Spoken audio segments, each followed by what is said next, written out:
Obviously, it's a terrible idea to keep a frog in a jar.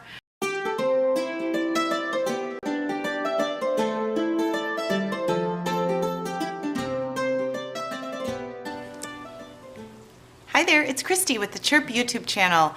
I'm here today in this pre-Christmas season to talk about some books that I loved as a child, and just a couple here and there that I have learned to love as an adult. Most of these books, however, are very old, and I fell in love with them for some strange reason, and perhaps you might love them too. Let's talk first about Bear Party. This was published in 1951. The illustrations in this book are one of the things that I love the most. Look at how cute these angry koalas are. They're just so cute. I can't get enough of them. They get angry at each other for a reason that no one understands, and then they decide that they need to dress up in costumes so they can't tell each other apart, so therefore they can't be angry anymore. There is, however, an unanticipated side effect. Once they take their costumes off, they can no longer tell each other apart. It's pretty terrible. They come up with a solution though, never fear. I love this book. I hope that you do too. And I should tell you, I will put links to as many of these books as I can find in the information box. Most of the links will be to Amazon. If I can't find them on Amazon, then I will probably put a link to something on eBay, because they are a great way to find out-of-print older books. And hopefully I will be able to find something for all of these books. The next one is a Sesame Street book, the Together book. This one is very cute because I really was heavy into Sesame Street when I was a kid. I know it's not as big of a thing now, but at the time it was super awesome. And this one's really cute because it talks about, look, there's a wagon, but it won't go. What does it need, and how could I get some? So it talks about problem solving. It helps kids think, hey, that box has no wheels on it. It needs wheels to be able to go. And then, hey, friends can help me when I have a problem. Great for so many reasons. I love it. Then we have to move on to Dr. Seuss. He is one of my favorites. He was one of my favorites as a child. These are some of the very first books that I ever read myself. Possibly I had memorized them. Big Z, little z. What begins with Z? Very melodic, very repetitive and soothing for kids. I do. I'm a zizzer zazzer zus, as you can plainly see. It doesn't get much better than that. Another Dr. Seuss book is the Lorax. This one is one of my favorite because it has brown barbaloots in their barbaloot suits. Let's see if I can find some for you, because they're extra super cute.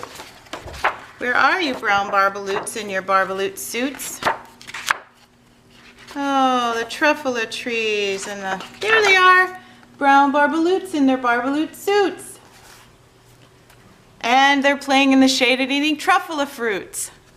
I don't know how anyone could get enough of brown barbaloots in their barbaloot suits, playing in the shade, eating truffula fruits.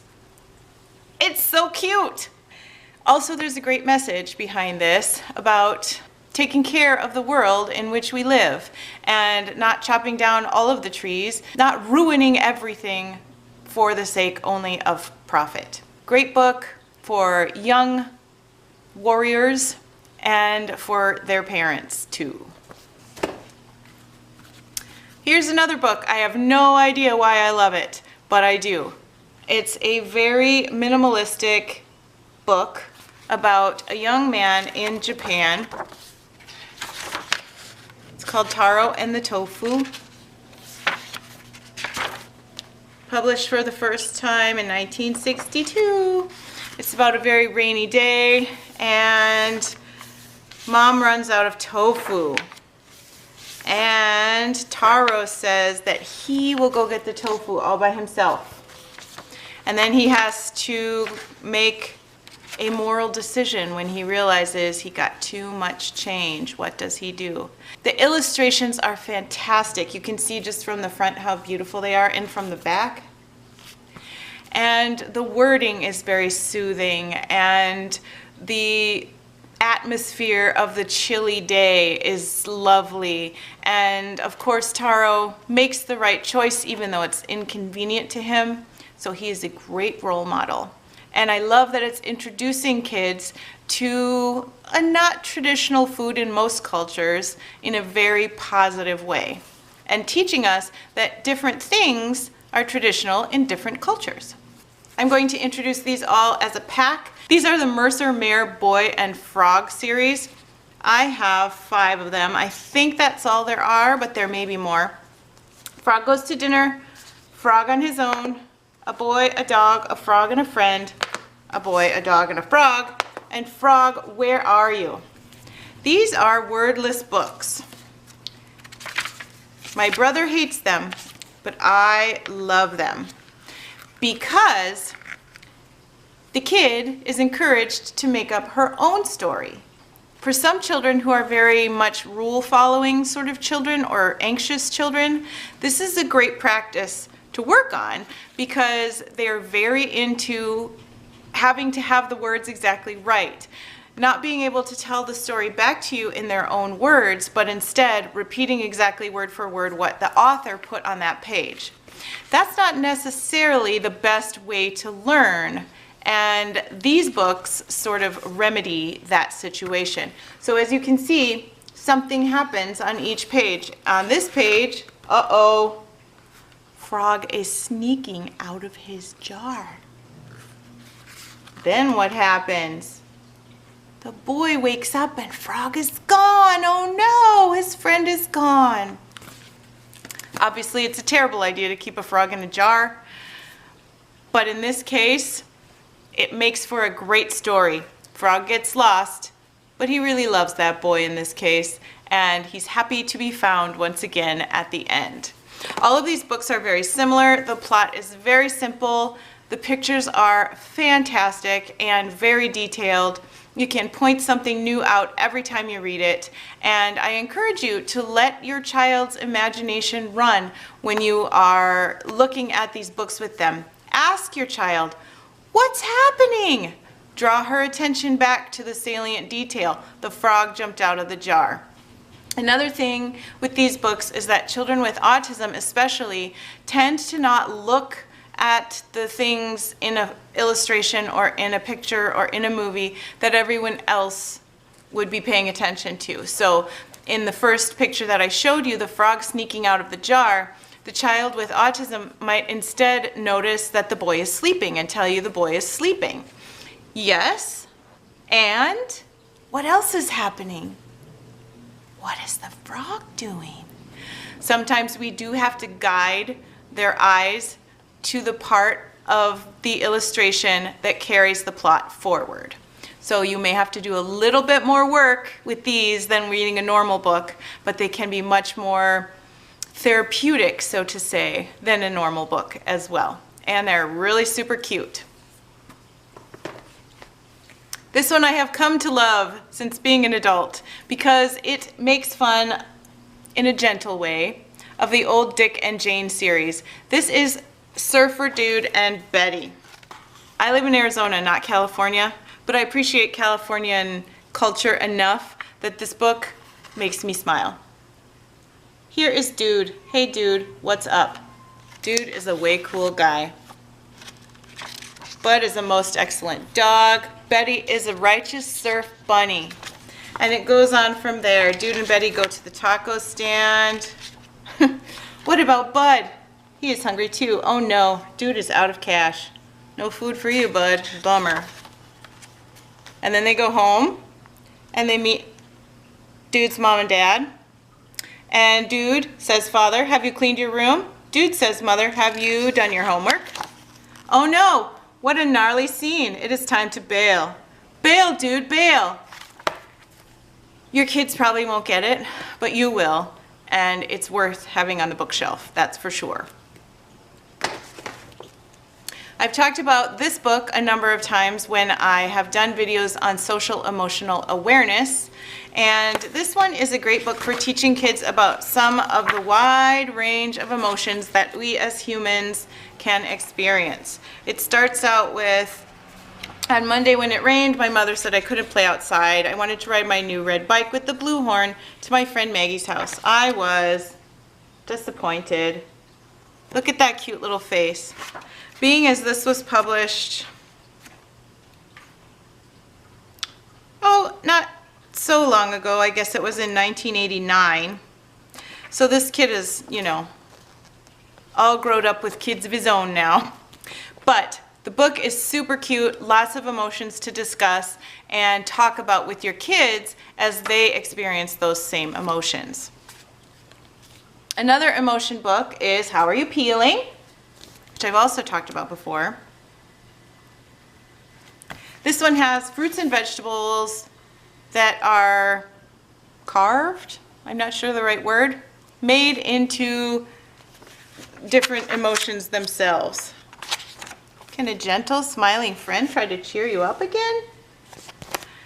It's adorable, and once again, it shows a lot of different emotions. And sculptures, that's it. They are sculptures. That's what it's called in the back. To create these sculptures, markets throughout the New York metropolitan area were plumbed for expressive produce. They were carved using a simple X-Acto knife and enhanced with other natural materials such as black-eyed peas and beet juice coloring. These sculptures were then photographed against plain and colored backgrounds to achieve the desired effect and mood. Just brilliant. Very well done, and quite worth having in your home. I have loved this little book ever since I knew about it, which is a really long time. I don't know how long I've had it, but just look at that cute illustration. It's a guy sitting on a pole. Every letter has a little poem. A was once an apple pie. Piety, whitey, tidy, piety. Nice and sidey apple pie. Every single one has one of those little rhymes, and they're adorable. What is X?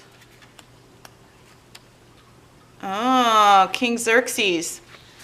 And then there's another one. There's a rhyme at the end. A was an ape who stole some white tape and tied up his toes in 4 beautiful bows. A, funny old ape. So then there's one of those for every letter of the alphabet. And then we have some limericks. And they're all hilarious. Here's the one with the man on the pole. There was an old man of the coast who placidly sat on a post, but when it was cold, he relinquished his hold and called for some hot buttered toast. I love the rhymes. I love the illustrations. Kids really like a pattern to their books a lot of times. It's very soothing, especially before bed ones. They like that rhythm in their poems, and who doesn't? I would be very soothed if someone read this to me while I was falling asleep at night, especially someone whose voice I found loving and soothing and gentle.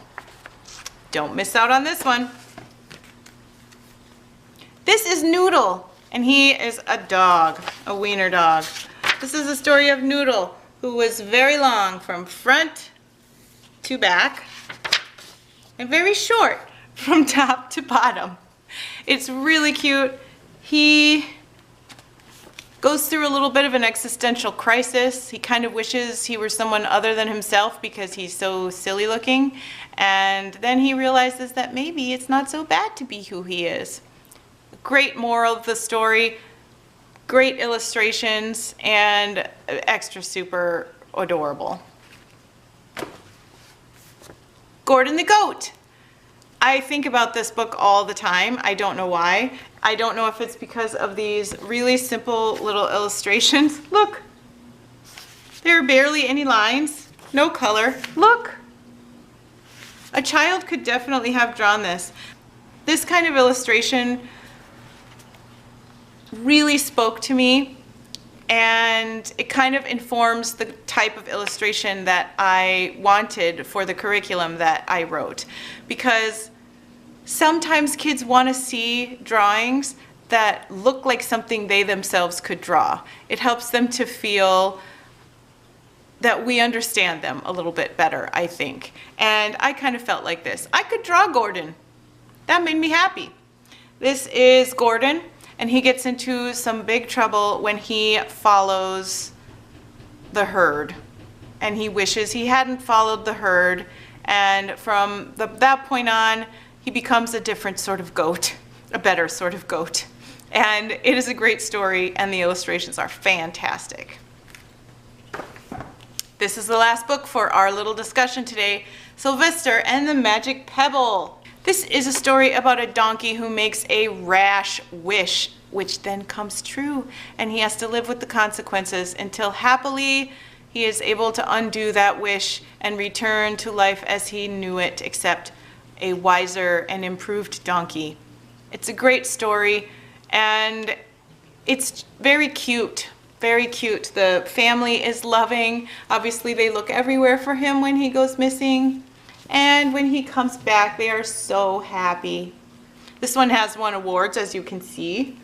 And I think this is one that I got in elementary school from the book purchasing programs that come around to schools. But I have loved it ever since. And I also love the name Sylvester. I think it's really super cute. If I had a donkey, I would definitely name him Sylvester, unless he was a girl.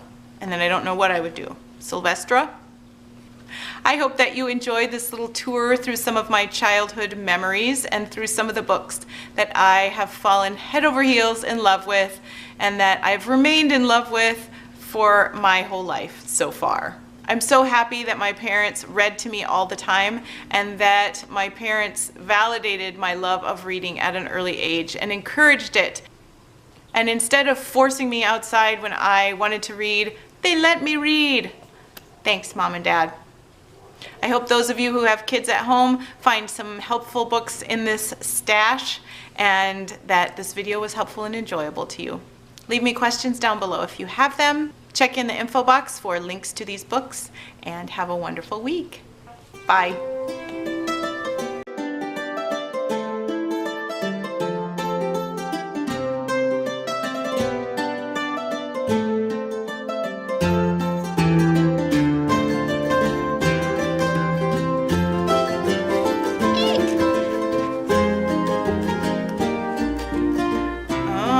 King Xerxes.